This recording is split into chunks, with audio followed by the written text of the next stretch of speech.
I'm Gabby's Jules. Grey skies over West London. Jules, not grey skies over North London. No. Arsenal are Champions League finalists, as are Paris Saint-Germain. We'll be talking about them a little bit later. Some of us had predicted this. What can I say? And then, of course, there's plenty more to get into because we also have a major twist in the title race as well. Manchester City dropping points at Everton, nearly losing at Everton. Chelsea losing as well, but I guess that's not really news. But we'll get to all that later. But let's start in North London because, okay, I'm going to go right out and say this, right? All the people that were like, oh, look, it's haram ball, blah, blah, blah, Arsenal against Atletico Madrid. I enjoyed the two ties. Were they as much fun as the other one? No, they were not. And I think, and we may disagree on this, but I think there's certain fundamental things in football where you put faith in players. The relationship between the coach and the players is so important. And I think it takes a lot of stones, a lot of intestinal fortitude, a lot of courage to go and make a major change in personnel by the way Arteta did. Not so much Calafiori left back because you could kind of see the logic, although I thought that was a little surprising too, right? But people like to stereotype Arteta as like, oh, defensive, intensity, set piece, this and that. You know, might have thought he's going to stick with Hincapie since Hincapie also was rested at the weekend, right? But in midfield, Miles Lewis-Skelly. Miles Lewis-Skelly had started 3 league games for Arsenal this year. One of them at the weekend was in midfield. Yeah. Obviously, he played midfield before the youth team, but his first team minutes had all come really at left back and mostly last season. Yeah.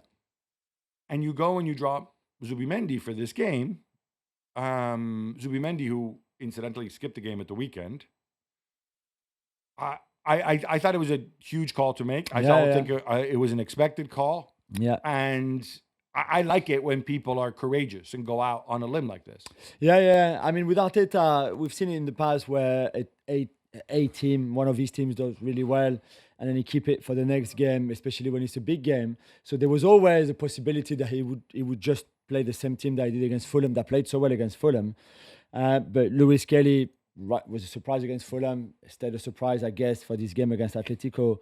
Although with the tactical shift that we mentioned already in previous shows, that's a perfect position for him. Rice drops between the two centre-backs, then you need that guy in that midfield that's going to link your back three and your front six, really. Like a Pascal Gross, we mentioned that already, like a Bernardo Silva. And that's Lewis Kelly, much better than Zubimendi for that. There's still a lot of things that Zubimendi can do and things that Lewis Kelly cannot do that Zubimendi can do. But for this game, like for the Fulham game, that was perfect. And Lewis Kelly, I thought, played really well, although there's still a lot of things that he can improve, but it's normal. He's still young and hasn't played much this season. But it was that Arsenal team was perfect. And to be fair, I was at both games this week, Tuesday, Wednesday, and the best game was Tuesday, not Wednesday. It was the best game this week was the Arsenal Atletico, not the Bayern PSG one. So I think the people saying that is just stupid people who don't know football. Yeah, and I think it wasn't the only change he made. I mean, obviously, he also left out Odegaard, and there might have been some physical issues there. Yeah. Which still, you're still talking about a guy who's been a really important player. He did not leave out Saka, thankfully. On the Atleti front, there is a lot of recrimination about some of the officiating, which I have to say, I don't fully understand. I mean, could this game have gone the other way? Yeah. You heap a lot of praise on William Saliba, and he's been fantastic. He made a major boo-boo. It's football 101. You're taught never to do that, right? To head blind back to the keeper because you don't know where he is. And Gabriel, he gets even a little bit wrong or a different referee, that's a penalty. Yeah, I think they got a bit lucky there. That's the main officiating talking point, right? Yeah, although I even think I even think the one Gabriel on Giovanni, I don't think that's. I think it's just Gabriel did enough just to be on the limit, and you don't give it. I mean, you look at the Calafiori on Griezmann when he stamps on his foot. If there's a foul before from Pubil on Gabriel, or Gabriel makes the most of it, maybe. But I think those calls. I don't have any problem. I guess if they'd been the other way around, it would have probably been the same. So it's one of those. Yeah. I think if we're going to talk about calls and decisions made in this game, There's many more, starting with Diego Simeone's substitutions in the second not half. We're going to good. break that down further. And we're also going to show some love. This was the last we've seen, we think, of Antoine Griezmann in the Champions League. I say we think because who knows? Maybe he'll go to Orlando and say, hey, it's humid and the traffic sucks. Let me come back. Who knows, Who right? knows? Maybe he'll go back to Real Sociedad to be with Materazzo in a couple years. But otherwise, what a career he's had. All this coming up on the Gab and Juls podcast. All right, Jules, I think we have to pay a little bit of tribute to Antoine Griezmann. And like for me, I got excited. We do those talking points, and for a minute there, I forgot that. For a minute there, I was going to praise him for saying, you know what? Not that Atletico are not a big club, right? But I have a soft spot for people who say no, thank you to the ultra big mega clubs because this is what football's become, right? Barcelona, Real Madrid, Bayern, Paris Saint-Germain, and then 4 or 5 clubs from England, right? 6, if you will. Sorry, Spurs. And I praise them. And for a minute, I forgot that actually, no, you did go and chase that at Barcelona, but it didn't work out. And I almost feel like God punished you a little bit because Atleti won the title when you weren't there. So I will obviously associate him with that. So for me, he's Totti, Letizier, Alan Shearer. Like, to me, there is something really special. If we were to put the 2 Barcelona years aside, you could make a point that he's been the best player in the world never to play for a mega club over the past decade. Yeah. Again, there might be somebody I'm forgetting. It would have been a romantic story. Obviously, Atletico Madrid never won the Champions League. Arsenal never won the Champions League. It ends here. Can you just put a bit in context? Because his backstory, for those who don't know, and he's old, is yes, he's French, but very young. He went to Real Sociedad, came through, was he 16 when he went? No, a bit younger than that. Even younger. Yeah. It's like an Eden Hazard type story, right? Moving very, very young to another youth academy. Never really been part of the French system, football development wise, but obviously very French in the fact he's one important symbol in France. And he kind of represents this, I don't know, this kind of like different approach, not just to football development, but also to the kind of player he's been on the pitch. Yeah, very unusual player, very magical with the ball, really. And that's the thing, he sees the game a bit differently. And we don't really make those kind of players anymore because of the way the game has gone and the way the evolution of football, which is normal. It's not a dig on, academies and development and things like that.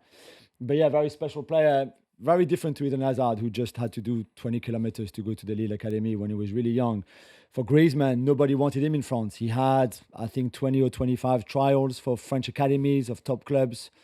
Everybody said he was too small, he was too skinny, he was never going to make it, until the French scout from Real Sociedad spotted him in a tournament when Griezmann didn't even grow up nowhere near San Sebastian or that side of the country anyway. Found him, brought him over at 14, and then obviously made his debut. Spanish football was always more suited to his game anyway. But for me, Atletico's greatest ever player, the irony, as you said, Gabby, is that he was not part of the 2 La Liga winning sides under Simeone, which is a real shame. So he would have won the Europa League, which is good. And 2018 was his year, really. Probably the year where he should have won the Ballon d'Or, as he won the World Cup as well, and was incredible that season. But what's missing is, probably a Liga title, probably a Champions League somewhere. Obviously lost finals with Atleti. And this one is top at 98 Champions League appearances, 44 goals in 98 Champions League appearances is pretty special. But I think what will stay is more the touch, more the flair player that he was. An incredible player, really. And at 35, it's probably right for him to go now. But it's a shame because I think, we will miss him. All right, sticking with Atletico Madrid. You were there. I'm watching this on television. And I'm thinking, all right, you're a goal down. Obviously, you're going to have to make changes. I would have never expected triple change minute 57 and then 2 more changes minute 66. I understand Alvarez, I thought, was having a really poor game. There were suggestions he wasn't fit. Yeah. So, maybe. yes. I know you're going to bring on Sorloth at some point. Don't have an issue there. You want to put Marcos Llorente on the wing. Don't have an issue there. But I think we have to look at all of them as a whole. But to change 5 guys in one go in that way, to me made absolutely no sense. It didn't seem like a Cholo Simeone type thing. No, and also you were out. So if you still been in the game and he was heading for extra time, or you still had something to manage, okay, I can maybe understand. I don't know, French legs or different profiles, different slightly different system, maybe things like that. But you're behind. You need to score and to come back in the game. And you didn't even look like that when you still had your strongest front four with Lookman and with Alvarez and with Giovanni and Griezmann. And then you sub them off for 4 players who, I'm sorry, I like Baena. He's really good. He was great at Villarreal. We like Solos. We said great season. A lot off the bench, great season. But I'm sorry, but the Yeah. 4 players that you brought on are not as good as the 4 you've taken off. Even if they were not having a great game, I would have kept Lookman until the end, because you just don't know. He can do something to White and create something. I would have kept Alvarez even if he wasn't fit, or at least Griezmann, one of the two for sure.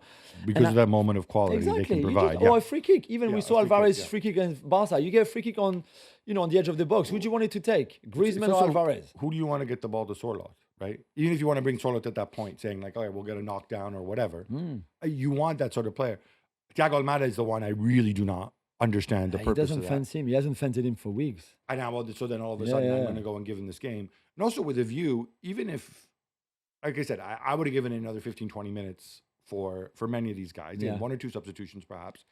The other thing is, I have to say this about Lookman, right? Obviously, he got slaughtered for missing the goals that he missed the first time.